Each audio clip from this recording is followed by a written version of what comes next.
IDEA is not just the spelling of the word idea. IDEA is also an important piece of federal legislation that protects students with disabilities. In fact, IDEA actually stands for the Individuals with Disabilities Act, which ensures students with disabilities have access to a free, appropriate public education.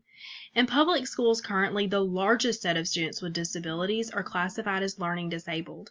This report will therefore focus on how school librarians can ensure they are supporting the school community, including teachers, students, parents who are impacted by learning disabilities.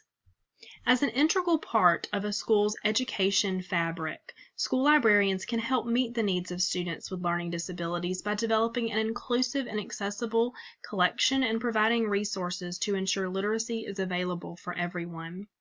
Today's discussion will hinge on several key topics, including what is a learning disability, why should school librarians support students with learning disabilities, how can school librarians best support students with learning disabilities, and what resources are available for school librarians who want to better support these students. First of all, what is a learning disability? Well, learning disabilities are disorders that affect the ability to understand or use spoken or written language, do mathematical calculations, coordinate movements, or direct attention. And this is according to the National Institute of Neurological Disorders and Stroke.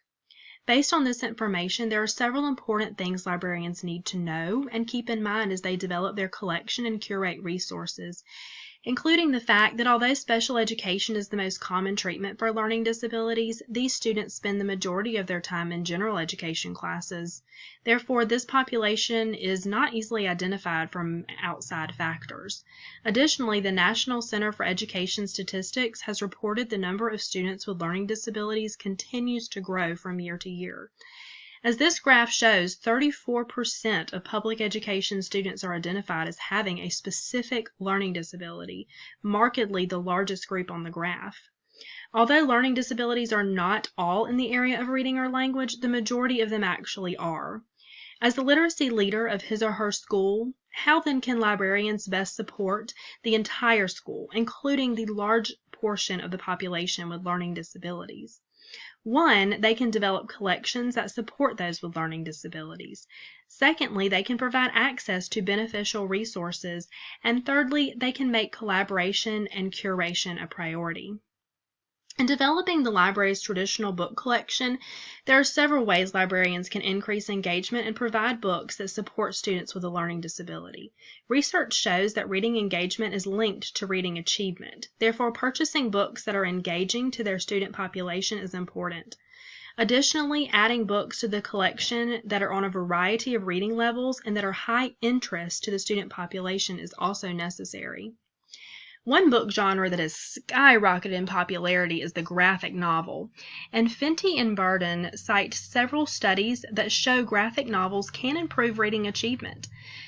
The visuals graphic novels provide increased engagement and help with reading cues that those with learning disabilities struggle with. Another study by Matthews also shows that graphic novels with content area topics were beneficial to helping students better understand a particular subject. When students already struggle to read, selecting books that are too difficult for them and then failing to read these books can be a detriment in their confidence and reading resolve. Therefore, making available books that are on a lower reading level but still engaging to a particular age group is important. These are called high-interest, low-readability books, and they allow for lower lexile readers to engage in books that look similar to their peers and have similar topics.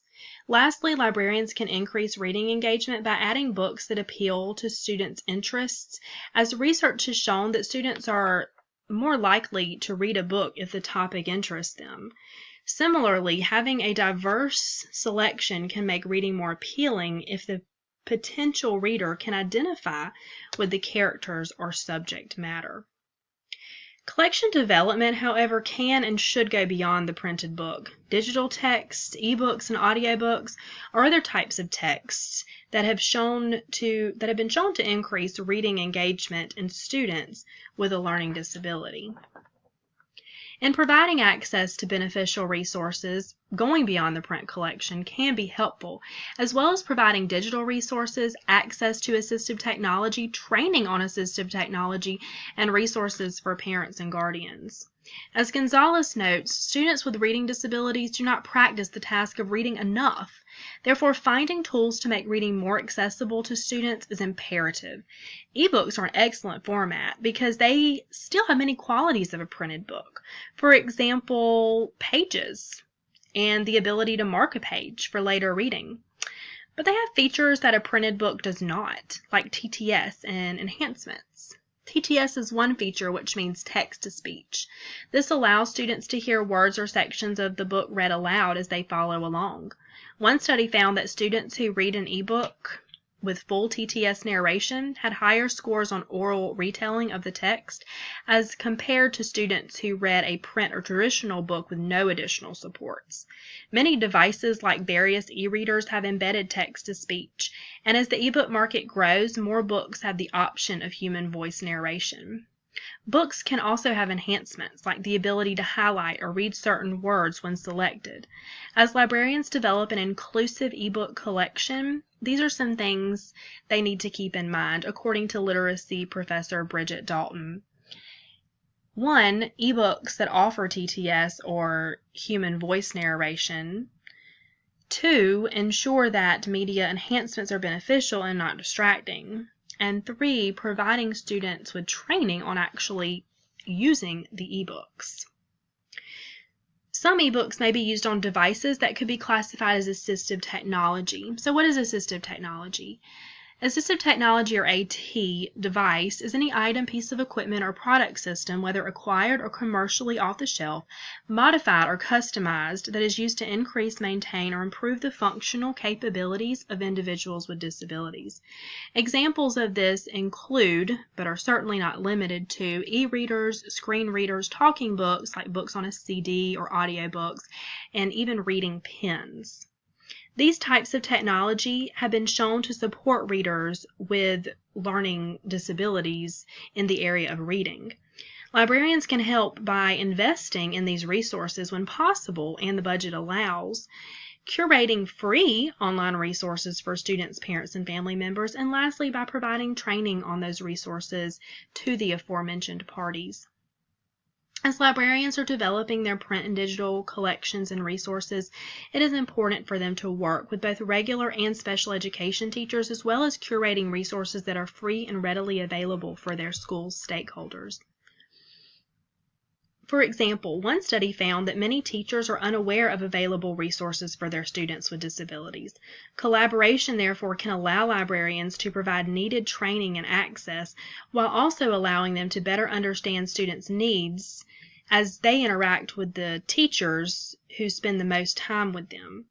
Furthermore, with the amount of available digital resources, it can be overwhelming. So librarians are central to curating these resources for teachers, as well as parents and students, in addition to making them easily accessible and providing any necessary education or training on them. The next slides provide librarians with just a taste of the plethora of resources available to them as they develop an inclusive collection and share resources with community members that can be beneficial for students with learning disabilities. As David Lanks, director of the University of South Carolina School of Library and Information Science, aptly states, "Bad libraries build collections. Good libraries build services. Great libraries build communities. School librarians must build their collections, but if that is their sole focus, something is certainly missing. School librarians must more importantly develop collections that make reading and literacy more accessible to all students. In doing this, they not only promote literacy for everyone, but cultivate a community as they show all stakeholders that every person matters."